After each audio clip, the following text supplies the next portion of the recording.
A guy wrote to me that in the last episode, we talked about a girl who succumbed to her external event by compromising on her sleep and justifying that fact. As per that guy, that girl was undergoing a slow death or a slow suicide, which was being justified in the form of the story. This is actually not true. It must be understood that story is based on understanding a verse deeper. Also, we were trying to understand one perspective of the entire situation, where an answer was looked outside of a person, thinking that some change in external environment will change the entire story.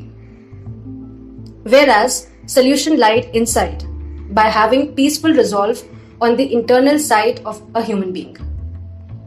Story does not justify a weak position of the lady who was dying a slow death. Most of us go through very hard situations in life at some point or other. Several times, we look for change externally, whereas introspection internally is required. After that, what one decides is up to own self. And this is what even Gita says. Ultimately, Arjun decides what he has to do. Krishna does not take decision on the part of Arjun. See Bhagavad Gita chapter 18, verse 63. Now, we are talking about another difficult situation faced by Soumya, who was forced for marriage by her family.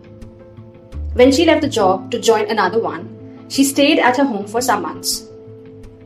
She wanted to discuss about marriage with her view and discuss matters deeply. But instead of resolving the issue, she was forced to get married to the person of choice by the family.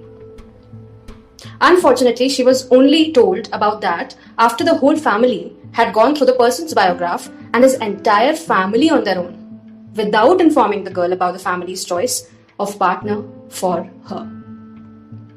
It was a great setback for Soumya because she wanted to marry somebody else and she was wanting to begin a communication with the family to discuss the matters with seriousness. Sometimes, no matter what the matter is, but things and situations take a weird shape, where the only thing an individual can understand is that people favor network and power. Nobody will get to understand who is right, who is wrong. The only one inference is might is right. That is why almost everybody tries to overpower the other in a relationship or in workplace or in any situation, regardless what that is. Because they know that if they have to get what they want, they need power for that. Even when I was about to begin this podcast, I was asked questions like, this is a very general topic, so why have sessions only for one section of society or only one gender of society? My take was simply that one is to understand a story from not just one perspective. There are two reference points. One is individual and the other is social. Individual is all about individual awakening to his or her own self and understanding why it's more important to be conscious every moment. Whereas social point is important because it is the external event that leads us to our internal journey. From individual consciousness, one can penetrate to collective consciousness and collective evolution. Unfortunately, nobody thinks about these matters because power is most important and power comes with money. Whether you like it or not, but this is the only truth of operational life.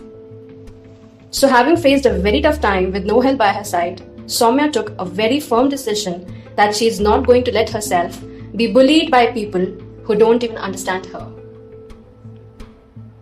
Karmani eva adhikarah ma phaleshu kadachana ma karm phala hetuhu bhuhu ma te sangah astu akarmani. Your right is to work only and never to the fruit thereof. Do not be the cause of the fruit of action, nor let your attachment be to inaction. Bhagavad Gita chapter 2, verse 47. When she had nothing by her side, thankfully the one thing she had was Bhagavad Gita that lit her path in utter darkness. At times she would feel that she had always been working and she had continuously been investing her time in different pursuits and passions. She was always independent and not a liability on anybody. Then why should she take any such absurd behavior? Her understanding was that everybody was tied to the chain of social conditioning that only understand language of money. The only parameter that can be a true indicator of success, character, or even hard work is money. By that meter, the so-called labor class appears to be the one who does not work at all. Well, so she started to work thinking that she would put in a lot of effort to build herself and would not let anybody put her down. She started a soul search within, trying to understand what it would be to do something she loves that also brings her good money and power. Starting from the very common thought or wisdom of beginning her study for becoming an IAS officer, she thought that she would begin her research from there as a starting point. She worked only for a few days, coming to a conclusion that it was definitely not her call, and she was not wanting to get chained to a set of pattern that does not think without a box, let aside out of the box.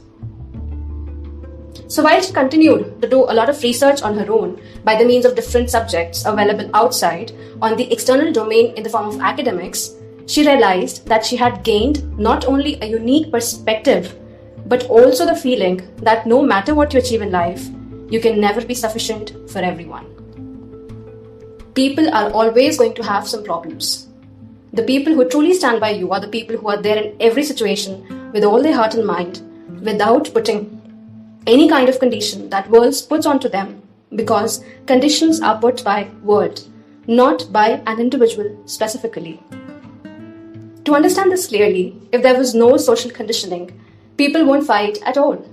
And there won't be any reason why people would argue based on pointless and imaginary ego that brings delusionary departure from love and peace. At the same time, there was no reason why one would not work at all. Soumya had realized that when she was forced for marriage, she was the only one defending her side. There was nobody who had come to help, even in her own family. What to talk of others outside? After all the chaos was over and there was some silence over the matter, she started her digital marketing company, thinking that it would bring her good money and power, and she finally would be able to marry the love of her life. After putting 18 months in that company, Soumya felt that the company was growing slowly and a magic will not happen, whereas she really wanted to get married soon. She sensed that she should not wait for some business to happen for the marriage to take place. Fiancé was doing own work, but both immediately didn't have money to display power. Earning was sufficient for living, but not to suffice families. They were anyway not in favor of anything. Soumya was an interesting situation. She was at a point where she had felt that money would bring a change, but now perceived that when minds are made, nothing could be done to change minds at least. But work she had built was supposed to be continued. She built her company with love and enthusiasm. Why leave all effort at time of nothingness? She didn't know future. She could only ascertain present and put in effort to drive betterment. And so, she continued her search earnestly without losing heart. Tough times don't last. Tough people do.